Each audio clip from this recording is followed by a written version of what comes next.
C'est l'heure du journal de l'Afrique. Soyez les bienvenus sur France 24. À la une ce soir, l'armée malienne qui confirme avoir mené des frappes aériennes sur la ville de Kidal au nord du pays. Au moins 6 personnes, dont des enfants, ont été tuées mardi par des frappes sur la ville de Kidal. C'est ce qu'affirment des témoins.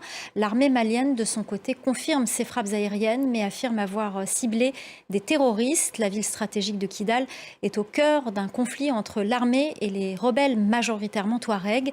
Pour en parler, nous retrouvons tout de suite Serge Daniel, notre correspondant régional. Merci beaucoup Serge Daniel pour votre décryptage. Je rappelle que vous êtes notre correspondant régional pour le Sahel. On part à présent en République démocratique du Congo. Depuis début octobre, les affrontements ont repris entre les rebelles du M23 et l'armée congolaise dans la province du Nord Kivu. C'est dans ce contexte que la mission des Nations Unies, la MONUSCO, a annoncé le lancement d'une opération conjointe avec l'armée congolaise, l'opération Springbok. Objectif affiché, arrêter l'avancée du M23. Reportage d'Aurélie Bazaraki-Bangoula. Dans le reste de l'actualité, en bref et en images, Washington qui appelle le Rwanda et la République démocratique du Congo à la désescalade. Ce phénomène qui inquiète au Togo, la consommation de drogues et de stupéfiants tels que le cannabis et le tramadol au sein des établissements scolaires.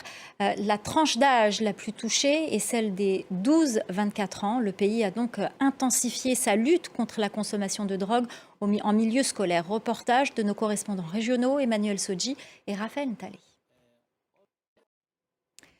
Avant de se quitter, on part au Rwanda où le gouvernement lutte contre les mines illégales. Plusieurs centaines d'ouvriers sont morts ces dernières années sur des chantiers non déclarés et Kigali veut moderniser l'exploitation de ces nombreux gisements en attirant les investisseurs étrangers. Reportage de Clément Diroma.